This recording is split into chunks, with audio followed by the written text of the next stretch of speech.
नमस्कार दोस्तों, आज मैं आप लोगों को 6 चीजें बताऊंगा। जैसा कि आप लोग स्क्रीन पे देख रहे हैं, मैंने आप लोगों को बोर्ड पे लिख रखा है 6 things to do before you start investing. यानी कि 6 चीजें मैं आप लोगों को इस वीडियो में बताऊंगा जो सभी नए इन्वेस्टर को ध्यान में रखना चाहिए। देखिए, अभी भी देर नहीं हुई है। अगर आपने इन्वेस्टमेंट स्टार्ट भी कर दिया है तो भी आप लोगों को ये चेकलिस्ट जरूर रखनी चाहिए। अगर आपने अभी तक इन्वेस्टमेंट स्टार्ट नहीं करा है या फिर करने की सोच रहे हैं तो आप लोगों को ये वीडियो देखना मस्ट है। और खास करके मैं आप सभी से रिक्वेस्ट करूंगा, जितने भी लोग हैं, अगर उनके साथ उनके फ्रेंड हैं, उनके बच्चे हैं या फिर उनके कलीग्स हैं, उनके साथ इस वीडियो को जरूर शेयर कीजिएगा। क्योंकि कई बार क्या होता है कि हम अपनी लाइफ को लेकर के सीरियस नहीं होते हैं, लेकिन इस वीडियो को देखने के बाद मे बी ये 6 चीजें कंसिडर करने के बाद आप इन्वेस्टमेंट की तरफ जा सकते हो। ठीक है, आप कह लो कि जो बेसिक चीजें हैं वो समझ जाओगे कि हमें पहले क्या करना चाहिए। इन्वेस्टमेंट करने से पहले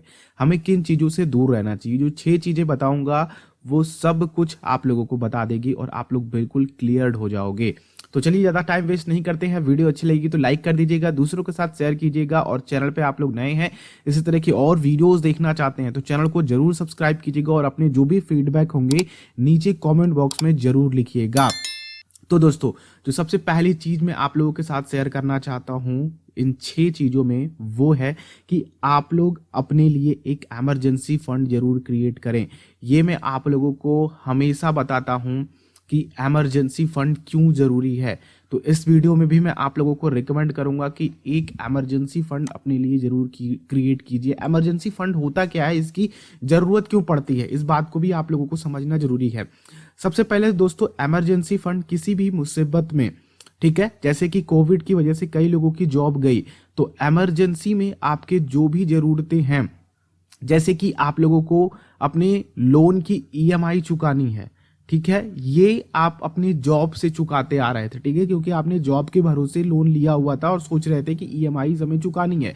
तो आपके पास जो जॉब थी उससे आप लोगों को इनकम हो रही थी और वहां से आप लोग अपने लोन की ईएमआई चुका रहे थे।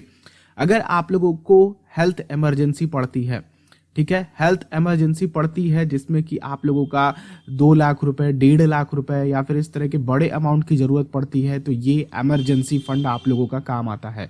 ठीक है, ऐसी बहुत सारी जरूरतें हैं जो कि हमें अचानक से पैसों की जरूरत पड़ती है। तो इस तरह की जो इन्वेस्टमेंट है या फिर इस तरह की जो सेविंग है जो इमरजेंसी के लिए की गई है, वो काफी ज्यादा हमें हेल्पफुल होती है। तो आप लोग सबसे पहले जब भी अपना इन्वेस्टमेंट स्टार्ट करने की सोचें तो इसकी प्लानिंग करे बिना आप लोग आगे मत बढ़िएगा, वरना मैं आप लोगों को बता दूं कि आप लोगों का इन्वेस्टमेंट धरा का धरा रह जाएगा। वो मैं ऐसा क्यों कह रहा हूं, इसको भी आप लोग थोड़ा समझ लें। देखिए, आपने मान लीजिए कि एक म्यूचुअल फंड में अपना स्टार्ट किया, ठीक है, आपने इसको एज अ पेंशन या फिर कह लीजिए कि रिटायरमेंट प्लानिंग के लिए आपने इसको देखा, ठीक है, आपने इसको रिटायरमेंट प्लानिंग के लिए, या फिर आपने कुछ बेसिक पीपीएफ स्टार्ट किया, पीपीएफ अपने बच्चे के कह लीजिए कि फ्यूचर के लिए स्टार्ट किया, उसके हायर एजुकेशन के लिए स्टार्ट करा, ठीक है, ये आप प्लान बना रहे हो अभी, ठीक है, आप इन्वेस्टमेंट करने की सोच रहे हो। वहीं पे आपने अपनी बच्चे की शादी के लिए सोचा कि भैया हम अपनी लड़की की शादी के लिए कुछ इन्वेस्टमेंट करेंगे। लेकिन अगर आप लोग ये निवेश करने जा रहे हो और आपको जरूरत पड़ जाती है लोन की ईएमआई चुकाने के लिए, या फिर कोई भी हेल्थ इमरजेंसी, या फिर कोई भी जरूरत में आपसे पैसा मांग लिया, या फिर आपको किसी को पैसे देने हैं, या फिर आपको जो पैसों की नीड है, कोई भी चीज है, कभी भी पैसों की जरूरत पड़ सकती है, ठीक है, और हमारे पास उतने पैसे नहीं है, तो हम इन इन्वेस्टमेंट में से निकालेंगे, हम इन इन्वेस्टमेंट्स को तोड़ना चाहेंगे। इससे होता क्या है दोस्तों कि हमारी लॉन्ग टर्म की प्लानिंग जो है वो खराब हो जाती है और हम कभी भी किसी भी गोल को अचीव नहीं कर पाते हैं। तो हमें सबसे पहले क्या करना है, हमें सबसे पहले अपने इमरजेंसी फंड पे काम करना है। इमरजेंसी फंड पे हम काम करेंगे। देखिए, ये आप लोगों को दिमाग में बैठा लेना है कि हमें इन्वेस्टमेंट शुरू करना है तो हमें इमरजेंसी फंड जरूर क्रिएट करना है। अब इमरजेंसी फंड आप लोगों को कितना क्रिएट करना है, इसको भी मैं थोड़ा सा आप लोगों को क्लियर कर दूं।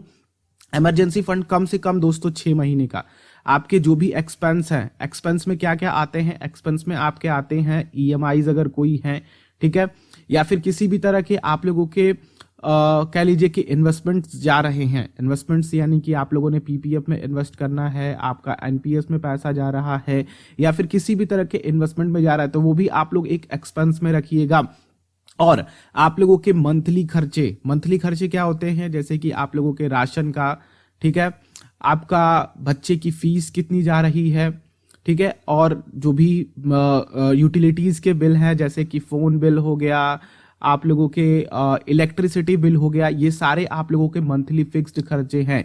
तो अगर आप लोग इनको, ठीक है, अपने इन्वेस्टमेंट को ना लेकर के केवल आप लोग ईएमआई और जो भी आप लोगों के फिक्स्ड खर्चे हैं उनको देख लो कि कितना निकल करके आता है। मान लो कि 30,000 रुपए ये सब कुछ निकल करके आता है, तो 30 को आप लोग 6 से मल्टीप्लाई कर दो तो आपका आएगा 1,80,000 रुपए।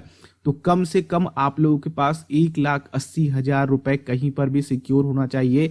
इमरजेंसी फंड आप लोग बनाने के लिए क्या करें, आप लोग सेविंग में पैसा डाल सकते हो, ठीक है, सेविंग में पैसा डाल करके छोड़ दो, दूसरा अकाउंट खोल लो वहां पर छोड़ दो, या फिर आप लोग अपने अकाउंट में एफडी खोल लो, या फिर किसी भी तरह का जो भी इन्वेस्टमेंट हो, या फिर म्यूचुअल फंड में आप लोग कोई भी एक ऐसा फंड डाल लो जो कि लिक्विड हो काफी ज्यादा, जिसमें आप लोगों का एग्जिट लोड ना हो। तो इस तरह के इन्वेस्टमेंट आप लोगों के इमरजेंसी में भी काम आएंगे और आप लोगों को अच्छा थोड़ा बहुत रिटर्न भी कमा करके दे देंगे, ठीक है। तो सबसे पहले आप लोग इन पैसों को 6 महीने कम से कम, बाकी मेरे लिए जो कंसिडरेशन है वो 12 मंथ्स की है कि आप लोग अगर 12 महीने का इमरजेंसी फंड क्रिएट करके रखते हो अपने पास, जैसे कि 30,000 वालों के मैं बताऊं तो 6 महीने के लिए 1,80,000, वहीं पे 1 साल के लिए 3,60,000 हो जाएगा, ठीक है। ये थोड़ा देखिए, मैं डिटेल में वीडियो बना रहा हूं इसलिए आप लोगों को शुरू से लेकर के अंत तक देखना होगा। काफी जरूरी फाइनेंशियल प्लानिंग आप लोगों के साथ शेयर कर रहा हूं, क्योंकि देखिए अब नया फाइनेंशियल ईयर भी स्टार्ट होने वाला है, 1 तारीख को बजट भी आ जाएगा। तो आप लोगों को अपनी सही कंसिडरेशन पता होनी चाहिए कि आखिर हमें करना क्या चाहिए अगर हम अपना इन्वेस्टमेंट स्टार्ट कर रहे हैं, ठीक है। तो आप लोगों को इमरजेंसी फंड की इंपॉर्टेंस समझ में आ गई, किस तरह से आप लोग इमरजेंसी फंड क्रिएट कर सकते हैं वो भी मैंने आप लोगों को यहां पर बता दिया। अब दूसरी चीज दोस्तों जो मैं आप लोगों के साथ शेयर करना चाहता हूं, जो 6 थिंग्स कंसिडर करने को है, जो इस वीडियो का मेन मकसद है, वो ये है कि आपके पास अगर किसी भी तरह के डेब्ट है, देखिए डेब्ट कई तरीके के होते हैं। डेब्ट को हम क्या करते हैं, हम कहते हैं इसको कर्ज, ठीक है। ये जो होते हैं दोस्तों, ये लोगों को डुबा देते हैं, ये हमारे इन्वेस्टमेंट को कमजोर कर देते हैं, ये हमें एक अलग तरीके का टेंशन देते हैं, ठीक है, ये हमारे मनी फ्लो को बिगाड़ देते हैं। तो हमें सबसे पहले इसको देखना होगा कि हमारे ऊपर डेब्ट कौन सा है और किस तरह का है। अब देखिए यहाँ पे लोग कई बार क्या होता है कि एग्रेसिव तरीके से अपने डेब्ट को चुकाते हैं और उसी में चुकाते चुकाते ही वो खत्म हो जाते हैं, यानी कि वो डेब्ट के चक्कर में ही अपना सारा का सारा पैसा गवा देते हैं, ठीक है। तो यहाँ पे मैं कुछ चीजें आप लोगों को ध्यान में रखना चाहूंगा। कर्ज आप लोगों को चुकाना है तो कर्ज चुकाने से पहले सबसे पहले कर्जों की लिस्ट बना लीजिए। 2 तरीके के कर्ज होते हैं, एक होते हैं हाई इंटरेस्ट रेट वाले, ठीक है, एक होते हैं लो इंटरेस्ट वाले, ठीक है। और ये जो कर्ज होते हैं दोस्तों, ये वाला जो है हाई इंटरेस्ट वाला, ये हम अपने आसपास वाले लोगों से ब्याजू पैसा उठा लेते हैं, या फिर कोई पर्सनल लोन ले रखे हैं जिसमें हमें ज़्यादा ईएमआई चुकानी पड़ती हैं, यानी कि ज़्यादा ब्याज देना पड़ता है, जो कि आप लोगों का 2-2% महीने का होता है, जो मैं झेल चुका हूँ, इसलिए मैं आपको बता रहा हूँ कि अगर आप लोग पर्सनल किसी से आसपास से पैसा उठाते हो तो वो आप लोगों से ज़्यादा ब्याज लेते हैं, ठीक है। तो आप लोग इस चीज को ध्यान रखिएगा कि हाई इंटरेस्ट वाले जो भी अमाउंट है उनको आप लोग जल्दी से जल्दी चुकता करिएगा। इसको भी मैं आप लोग को थोड़ा डिटेल में समझाता हूं। लो इंटरेस्ट वाले क्या होते हैं दोस्तों, ये आप लोगों के लॉन्ग टर्म के कर्ज होते हैं, ये लॉन्ग टर्म के डेप्ट होते हैं आपके। लॉन्ग टर्म के डेप्ट क्या होते हैं दोस्तों, जैसे कि आप लोगों का हो गया कार लोन, ठीक है, कार लोन जो आप लोगों का 7 साल का होता है, 8 साल का होता है, 5 साल का होता है, ये होता है होम लोन, और भी इस तरह के लोन होते हैं, ठीक है, जो आप लोग लॉन्ग टर्म में ले रखे हो। तो मैं कहूंगा कि इस तरह के लोन्स को आप लोग चुकाने की जल्दीबाजी मत कीजिए। आप लोगों की जो ईएमआईज जा रही हैं वो जाने दीजिए, लेकिन हाँ आप लोगों को इनमें एक्स्ट्रा पेमेंट जरूर करने चाहिए। एक्स्ट्रा पेमेंट करेंगे तो आप लोगों के जो इंटरेस्ट होंगे उसको आप लोग कम पे करोगे, क्योंकि जो आप लोगों का टेनर होता है, ठीक है, लोन का टेनर होता है, वो कम हो जाएगा। तो आप लोग हमेशा ध्यान रखो कि इन लोन्स को आप लोग एग्रेसिवली चुकाने की कोशिश मत करो, क्योंकि इनका अमाउंट बड़ा होता है। हो सकता है कि आपकी उतनी सैलरी ना हो, आपने 50 लाख का लोन ले रखा है और आप लोगों की जो महीने की EMI जा रही है वो 30,000 जा रही है। अब आप लोगों का जो भी इनकम है वो 60,000 70,000 है, तो आप सोच रहे हो कि हर महीने 50,000 दे करके हम 10,000 में अपना खर्चा मैनेज कर लेंगे। तो ये सरासर थोड़ी सी बेवकूफ़ी होती है दोस्तों कि जब आप मैनेज करने लगते हो चीज़ों को बहुत ज़्यादा, तो आप लोगों का जो दिमाग होता है वो संकुचित हो जाता है और आप लोगों की जो सैलरी है आप उतनी की उतनी ही रह जाती है। आप लोग ओपन माइंडेड नहीं हो पाते, साइकोलॉजिकली मैं बता रहा हूँ आप लोगों को। तो आप लोग इस तरह के कर्जों को धीरे धीरे चुकाने की कोशिश करें। आप लोग एक धीरे धीरे अमाउंट इकट्ठा करें और जब भी आप लोगों के पास एक्स्ट्रा अमाउंट हो तो एक साथ कुछ पेमेंट करें, ठीक है, एक्स्ट्रा, तो उस पर आप लोगों को ज़्यादा बेनिफिट होगा। तो ध्यान रखिए कि इस तरह के कर्जों को चुकाने में आप लोग मत लग जाइएगा। आप लोग चुकाइए लेकिन धीरे धीरे चुकाइए इसको। लेकिन आप लोगों के पास अगर हाई इंटरेस्ट वाले लोन्स हैं तो उनको जरूर चुकाइए। बाकी अगर आप लोग कार वगैरह लेना चाहते हैं तो ध्यान रखिए कि ये भी एक सबसे बड़ा कर्ज होता है, ये सबसे खराब एसेट होता है दोस्तों। लोग इसको एसेट समझते हैं, मैं इसको लायबिलिटी कहता हूँ। तो आप लोग दोस्तों इसको ध्यान रखिएगा कि अगर आप लोग कार लोन ले रहे हैं, अगर आप लोगों को इजाजत दे रहा है आपका बजट, तभी आप लोग इसको चेक कीजिएगा, तभी आप लोग लीजिएगा। वरना आप लोग जितना हो सके कर्ज से दूर रहिए और कर्ज को खत्म करने की कोशिश कीजिए। तीसरी चीज दोस्तों जो कि काफी इंपॉर्टेंट है वो मैं आप लोगों को बताना चाहता हूं, वो है, जी हाँ, ये काफी जरूरी चीज है कि आप जब भी इन्वेस्टमेंट स्टार्ट करें तो आप लोगों को अपनी गोल्स और आपकी प्रायोरिटीज दोस्तों डिफाइन करना काफी ज्यादा जरूरी होता है। गोल और प्रायोरिटी में डिफरेंस है। देखिए, गोल हम क्यों क्रिएट करते हैं, क्योंकि हमें पता होना चाहिए कि हमारा जो पैसा है, जो हमारा मनी है, वो कहाँ पर डिस्ट्रीब्यूट होगा, ठीक है, हमारा मनी जो कहाँ पे डिस्ट्रीब्यूट होगा, और उन डिस्ट्रीब्यूशन से, जैसे कि आपने स्टॉक में डाला, आपने म्यूचुअल फंड में डाला, आपने कोई भी फिक्स्ड सिक्योरिटी में डाला, तो आपको ये पता होना चाहिए कि आपका पैसा जो है वो क्या बना करके देगा आप लोगों को, ठीक है। आपका पैसा स्टॉक से किस तरह का गोल है, आपका पैसा म्यूचुअल फंड से किस तरह का गोल बना करके दे रहा है, फिक्स से किस तरह का गोल है, तो ये आपको ध्यान रखना होगा। आपको ये डिफाइन करना होगा कि आपका पैसा 10 सालों बाद, ठीक है, 8 सालों बाद, या फिर 5 सालों बाद, या फिर 3 सालों बाद, या फिर 2 सालों बाद क्या कर करके देगा, ये आप लोगों को पता होना चाहिए। अगर आप स्टॉक में इन्वेस्टमेंट करने जा रहे हैं तो आपको पता होना चाहिए कि हम जो पैसा डाल रहे हैं वो किस गोल के लिए डाल रहे हैं। हम स्टॉक में इन्वेस्टमेंट क्यों कर रहे हैं, हम मजे के लिए कर रहे हैं, या फिर हम अपने आप को सिक्योर रखने के लिए कर रहे हैं, या फिर हम एक बड़ा पैसा कमाने के लिए कर रहे हैं, या फिर हम फाइनेंशियली फ्री होने के लिए कर रहे हैं। तो यहाँ पे आप लोगों के गोल डिफाइन होते हैं, ठीक है। हर इन्वेस्टमेंट के साथ, अगर आप म्यूचुअल फंड में जा रहे हो तो हो सकता है कि आप अपने रिटायरमेंट का गोल लेकर के आ रहे हो सकता है कि आप अपने बच्चे के एजुकेशन के लिए सेव कर रहे हो सकता है कि आप अपनी बच्ची की शादी के लिए सेव कर रहे हो सकता है कि आप अपने हेल्थ के लिए सेव कर रहे हो, ठीक है। कई तरीके के गोल अलग अलग लोगों के होते हैं। तो आप लोग सबसे पहले अपनी गोल को डिफाइन कीजिएगा, तब जाकर के ही आप लोग कहीं भी इन्वेस्ट करिएगा। अब वो गोल कई तरीके के हो सकते हैं दोस्तों। हो सकता है कि आप लोग जाना चाहते हो घूमने के लिए, तो उसके लिए भी आप लोगों के सामने इन्वेस्टमेंट है। तो कभी भी इन्वेस्टमेंट स्टार्ट करने से पहले अपनी गोल को सेट करो। अब बात करते हैं प्रायोरिटी की। प्रायोरिटी क्या होती है दोस्तों, कि हमें आखिर कितना वो चीजें चाहिए। देखिए, अगर हम किसी भी चीज को प्रायोरिटी देते हैं, वो कहते हैं ना कि अगर हमारे पास समय है तो हमारे पास बहुत समय है, लेकिन अगर हमारे पास समय नहीं है तो इसका मतलब क्या है कि हमारे पास उसके लिए प्रायोरिटी नहीं है, हम उस चीज के लिए प्रायोरिटी नहीं दे पा रहे हैं।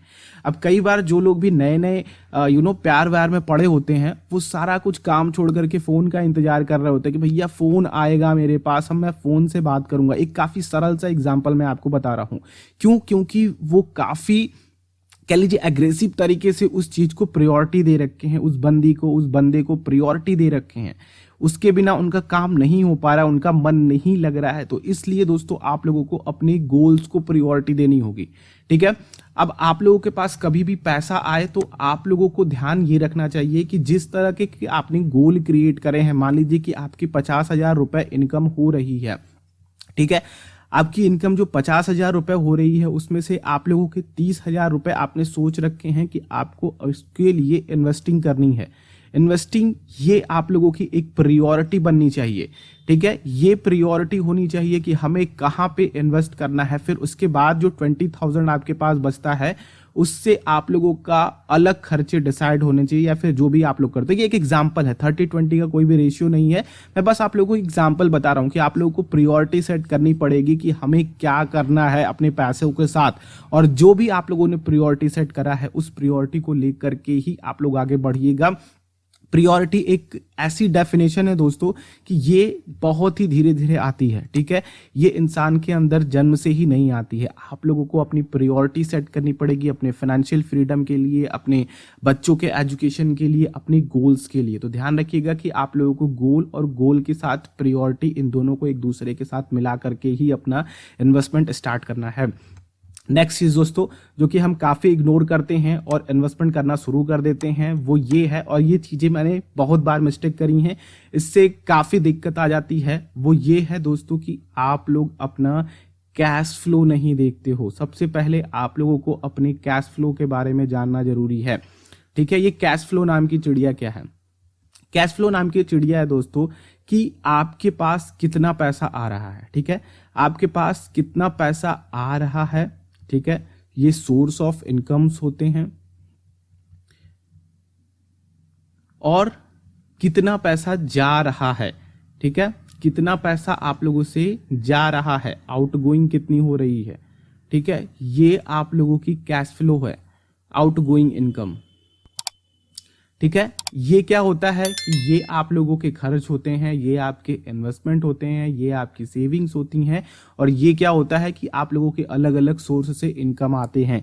तो आप लोगों को हमेशा पता होना चाहिए कि आपका कैश फ्लो किस तरह का है, पॉजिटिव कैश फ्लो है या फिर आप लोगों का नेगेटिव कैश फ्लो है, ठीक है। ये आप लोगों को ध्यान रखना चाहिए कि आपके पास जो पैसा आ रहा है वो कहाँ कहाँ जा रहा है, और जो भी पैसे आ रहे हैं आपके, उन पैसों में से आपकी कितनी सेविंग हो पा रही है, ठीक है। अगर आपके पैसे ऐसी जगह पे ज्यादा जा रहे हैं जहां पे लायबिलिटी ज्यादा है, ठीक है, तो वो आप लोगों का नेगेटिव कैश फ्लो होगा। जैसे कि आपने कार लोन ले रखा है, आपने अलग अलग तरीके के बैड डेब्ट ले रखे हैं, जैसे कि क्रेडिट कार्ड लिखे हैं, 10 तरह के क्रेडिट कार्ड लेकर के रखा है, लेकिन आप लोगों को कोई यूज नहीं है उसका, तो ये आप लोगों का नेगेटिव कैश फ्लो है जो आपके पैसे को धीरे धीरे कम कर रहा है। पॉजिटिव कैश फ्लो क्या होता है दोस्तों कि आप लोगों का जो भी पैसा आ रहा है उससे आपका खर्चा भी चल रहा है, और आप लोगों का जो इन्वेस्टमेंट है वो भी सही जगह हो रहा है, और जो इन्वेस्टमेंट है वो भी आप लोगों को कमा करके दे रहा है, ठीक है। तो ये होता है पॉजिटिव कैश फ्लो। तो हमेशा आप लोग ध्यान रखिए कि आपका पैसा कहाँ आ रहा है, किस तरह से जा रहा है और क्या कर रहा है। अपने कैश फ्लो को काफी ज्यादा प्रायोरिटी दीजिए, वरना आप लोग हमेशा परेशान रहेंगे। आप लोग कितनी भी क्लासेस कर लो, कितने भी वीडियोस वॉच कर लो, आप लोगों के ऊपर कोई भी फर्क नहीं पड़ेगा। और ये सबसे बड़ी गलती मैंने करी थी दोस्तों कि मैंने कभी भी अपने कैश फ्लो को ध्यान में नहीं रखा, और कैश फ्लो को ध्यान में ना रखते हुए मैं कभी भी अपने पैसे को सही तरीके से ट्रैक नहीं कर पाता था, और ना ही मैं उसके लिए सही डेफिनेशन क्रिएट कर पाता था कि भैया तुम्हारे साथ क्या करना चाहिए। जैसे पैसे आया, जहां समझ में आया इन्वेस्ट किया, ये नहीं सोचा कि मेरा जो कैश फ्लो है वो यहाँ से पॉजिटिव क्रिएट होगा या फिर नेगेटिव क्रिएट होगा, ठीक है। तो हमेशा आप लोग अपने कैश फ्लो के ऊपर ज्यादा काम करने की कोशिश करो, ये चीजें बहुत ज्यादा इंपॉर्टेंट है। इस चीज को सीखने के लिए दोस्तों मैंने लाखों रुपए खर्च करे हैं, मैं आप लोगों को फ्री में दे रहा हूं, तो इस चीज का आप लोग थोड़ा सा रिस्पेक्ट करिएगा और इसको दूसरों के साथ भी शेयर कीजिएगा, और अपने जो भी क्वेश्चंस हैं वो नीचे कमेंट बॉक्स में जरूर छोड़िएगा। और पांचवी चीज जो मैं आप लोगों को सिखाना चाहता हूं वो ये है कि आप अपनी नेटवर्थ को, अब नेटवर्थ दोस्तों क्या होता है इस बात को भी आप लोग समझिए। नेटवर्थ को हमेशा ट्रैक करते रहिए, इसकी ट्रैकिंग बहुत जरूरी है। नेटवर्थ क्या होती है दोस्तों, आप लोग नेटवर्थ कई तरीके से निकालते हो, लेकिन मैं नेटवर्थ निकालता हूं अपने पूरे साल भर की इनकम के लिए, ठीक है। आप साल भर में कितना अमाउंट क्रिएट कर रहे हो, ठीक है, नेटवर्थ वो कहलाती है, ठीक है। क्रिएट करने का मतलब ये नहीं है दोस्तों कि आपने कितना कमाया, ठीक है, आप कितना सेव कर पाए, कितना इन्वेस्ट कर पाए, ये आपकी नेटवर्थ होती है। अब नेटवर्थ में दोस्तों जैसे कि मान लीजिए कि आप लोग महीने का 1 लाख रुपए कमा रहे हो, ठीक है, काफी सिंपल से डेफिनेशन में आप लोगों को कोई भी टेक्निकल चीजें नहीं बता रहा हूं, काफी सिंपल सी लैंग्वेज में आप लोगों को ये चीजें समझाने की कोशिश कर रहा हूं। 1 लाख रुपए आपने महीने का ऑन किया, 12 लाख रुपए सालाना ऑन किया, ठीक है, जिसमें से मैं मान लेता हूं कि आपने 7 लाख रुपए जो है वो अपने लिए सेव करा, ठीक है, ये 7 लाख रुपए और बाकी का जो पैसा है 5 लाख रुपए ये आपके खर्च वर्च में चला गया। ठीक है, ये अमाउंट, अब जो 7 लाख रुपए है दोस्तों, ये जो अमाउंट है, अब इसको आप लोगों को आपका नेटवर्थ डिसाइड करेगा। अब 7 लाख में आप लोग अपने इन्फ्लेशन को भी काउंट करिए। ठीक है, इसमें -6% कीजिए। ठीक है, अब आपने इन 7 लाख रुपए में से कहाँ इन्वेस्ट करा? ठीक है, चाहे आपने उसको प्रॉपर्टी में इन्वेस्ट करा, चाहे आपने उसको स्टॉक में इन्वेस्ट करा, म्यूचुअल में इन्वेस्ट करा, पीपीएफ जैसे इन्वेस्टमेंट में इन्वेस्ट करा, आपका जो भी पैसा अमाउंट वहां से बना वो आप लोगों की नेटवर्थ होती जाती है और ये रेगुलर चलती रहती है, दर साल ये बढ़ती रहती है। ठीक है, तो अगर आप लोगों का नेटवर्थ बढ़ता जा रहा है तो आप लोग बिल्कुल सही ट्रैक पे हो। सबसे पहले आप लोग अपनी नेटवर्थ को देखो कि आपकी जो लास्ट ईयर की नेटवर्थ रही है या फिर जो प्रेजेंट में आप हो, ठीक है, जो प्रेजेंट में आप हो वो अभी क्या हो, तो ये जरूरी है। आप लोग सबसे पहले ये 5 चीजें कंसिडर करो अपना इन्वेस्टमेंट स्टार्ट करने से पहले। अब जो नेक्स्ट और काफी इंपॉर्टेंट चीज है, सभी का सबसे ज्यादा ये इंपॉर्टेंट चीज है, सभी का अब्बा बोलते हैं दोस्तों, इसको बोलते हैं दोस्तों लर्निंग। ठीक है, लर्निंग, इसके बिना आप लोग कुछ नहीं कर सकते। ठीक है, आप भले ही कितने भी ज्ञानी हो, आप अपने स्कूल में हमेशा फर्स्ट आए हो। आपको मैं अपनी खुद की स्टोरी बताता हूं दोस्तों कि मेरे कॉलेज में इंजीनियरिंग में मेरे साथ जितने भी लड़के थे या फिर कह लीजिए कि जितने भी बच्चे थे, जितने भी मेरे साथ मेरे आसपास के दूसरे बैच के बच्चे थे, वो काफ़ी पढ़ने में काफ़ी अच्छे थे। ठीक है, they are good student. But हुआ क्या उनके साथ कि आज उनकी नेटवर्थ मेरे नेटवर्थ से बहुत कम है। ठीक है, ऐसा क्यों हो पाया दोस्तों? क्योंकि उनको सही तरीके की फाइनेंशियल नॉलेज नहीं रही। मैं सभी की बात नहीं कर रहा हूं, उनमें से बहुत सौ ने अच्छा किया, अच्छी कंपनी में जॉब कर रहे हैं, लेकिन लर्निंग दोस्तों, ये जो लर्निंग है, उन्होंने लर्निंग किस चीज की करी? उन्होंने लर्निंग इंजीनियरिंग की करी, उन्होंने इंजीनियरिंग के अपने ब्रांच की करी, अपने कोर्स की करी, इसलिए उन्होंने वहां पे अच्छा परफॉर्मेंस दिया। ठीक है, अच्छा किया। लेकिन हुआ क्या दोस्तों कि आप लोग जब फाइनेंशियली अपने मनी की बात आती है, आपके पैसों की बात आती है, जिसके लिए आपने 10 साल पढ़ाई करी, यानी कि अगर हम लोग देखते हैं शुरुआत से, तो हम एक हिसाब से फाइनेंशियली और सोशली इंडिपेंडेंट होने के लिए ही पढ़ाई करते हैं, लोगों के साथ घुलने मिलने के लिए, व्यवहार समझने के लिए, उसके लिए पढ़ाई करते हैं। लेकिन हम जब पैसा कमाने लगते हैं तो उसको मैनेज कैसे किया जाए ये नहीं सीखते हैं। ठीक है, तो ये काफ़ी ज़्यादा ज़रूरी है कि आप लोग जहाँ भी पैसे डाल रहे हो, जहाँ भी पैसे इन्वेस्ट कर रहे हो, उसकी बेसिक नॉलेज आपको होनी चाहिए। बेसिक नॉलेज, कम से कम बेसिक नॉलेज होनी चाहिए। ठीक है, आपके पास पैसा है तो आप किसी भी एनालिसिस को हायर कर सकते हो, आप किसी भी एडवाइजर को हायर कर सकते हो जो आप लोगों को बहुत कुछ सिखा सकता है। लेकिन वो जो भी बताएगा आप लोगों को तभी समझ में आएगा जब आपके पास नॉलेज होगी। ठीक है, अब आप ये सोच रहे होगे कि आप मिस्टर फोर्ड की तरह कहोगे कि भैया हमारे पास इतने पैसे हैं कि हम दूसरे को हायर कर सकते हैं। लेकिन हायर करने से पहले आपको ये पता होना चाहिए कि आखिर वो जो आपका एम्प्लॉई है या फिर कह जिससे आप सर्विसेज ले रहे हो, वो आखिर बता क्या रहा है। ठीक है, कहीं वो आपको उल्टा सीधा कुछ भी तो नहीं पढ़ा रहा है।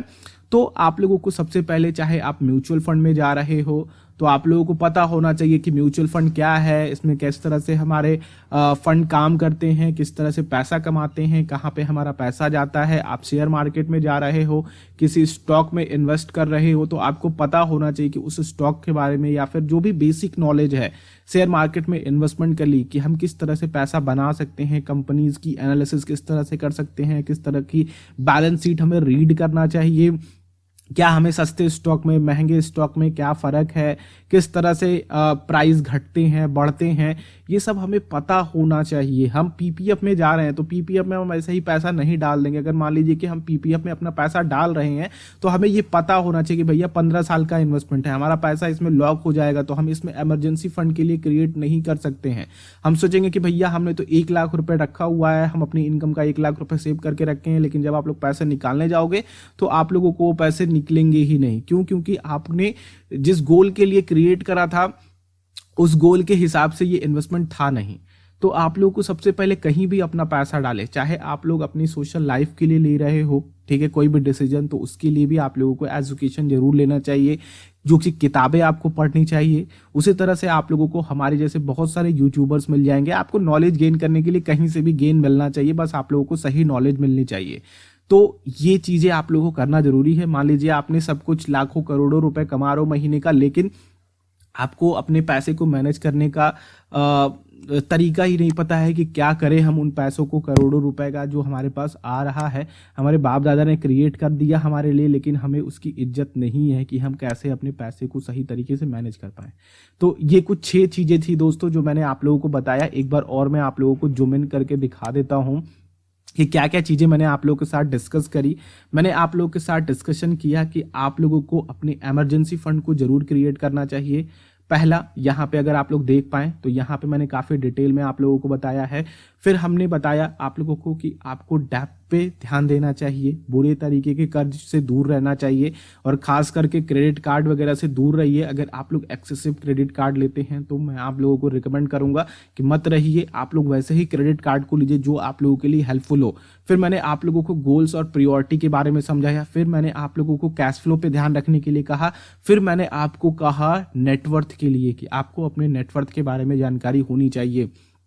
फिर मैंने आप लोगों को लर्निंग के बारे में कहा कि ये सभी आप लोग भले ही कर लो, अगर आप लोगों को पता नहीं है कि किस तरह की चीजें हैं यहाँ पे, किस तरह से काम होता है, तो ये सब कुछ आप लोगों का बेकार है। ठीक है, तो आप लोग लर्निंग पे ज्यादा फोकस करो। कहीं भी अपना पैसा डालो तो उस कंपनी के बारे में या फिर कह लीजिए कि उस इन्वेस्टमेंट के बारे में थोड़ी जानकारी निकाल करके रखो। देखो वीडियो मेरे ख्याल से थोड़ी सी लंबी हो गई है, उम्मीद करता हूं कि आप लोगों की कुछ हेल्पफुल लगी होगी। तो लाइक कर दीजिएगा इस वीडियो को। अगर अच्छी लगी होगी, नहीं लगी है तो नीचे कमेंट करके बताइएगा कि मुझे और क्या शामिल करना चाहिए था इसमें, और क्या बताना चाहिए था। बाकी और इसी तरह की वीडियोस आप लोगों तक आती रहेंगी। दूसरों के साथ भी शेयर कीजिएगा अगर आप लोगों को लगता है कि उनकी मदद हो सकती है। मैं कहूंगा कि आप अपने बच्चों के साथ और जिनकी अभी नौकरी लगी है उनके साथ इस वीडियो को जरूर शेयर करें। सब्सक्राइब करिएगा और बेल आइकन को जरूर क्लिक कीजिएगा, जिससे कि वीडियोस आएंगी तो नोटिफिकेशन आ सकेंगे। आप मुझे इंस्टाग्राम पे भी द रविकांत यादव सर्च करेंगे तो वहां मैं आप लोगों को मिल जाऊंगा। वहां पे आप करके मुझे क्वेश्चन पूछ सकते हैं। अगर आप इस चैनल को सपोर्ट करना चाहते हैं तो ज्वाइन बटन को क्लिक करके सब्सक्राइब के बगल में दिख रहा होगा, वहां पे अपना डोनेशन दे सकते हैं, या फिर जो भी ज्वाइन करना चाहते हो कर सकते हैं। हम लोग नेक्स्ट वीडियो में मिलते हैं, तब तक के लिए आप लोगों का दिन शुभ हो। जय हिंद।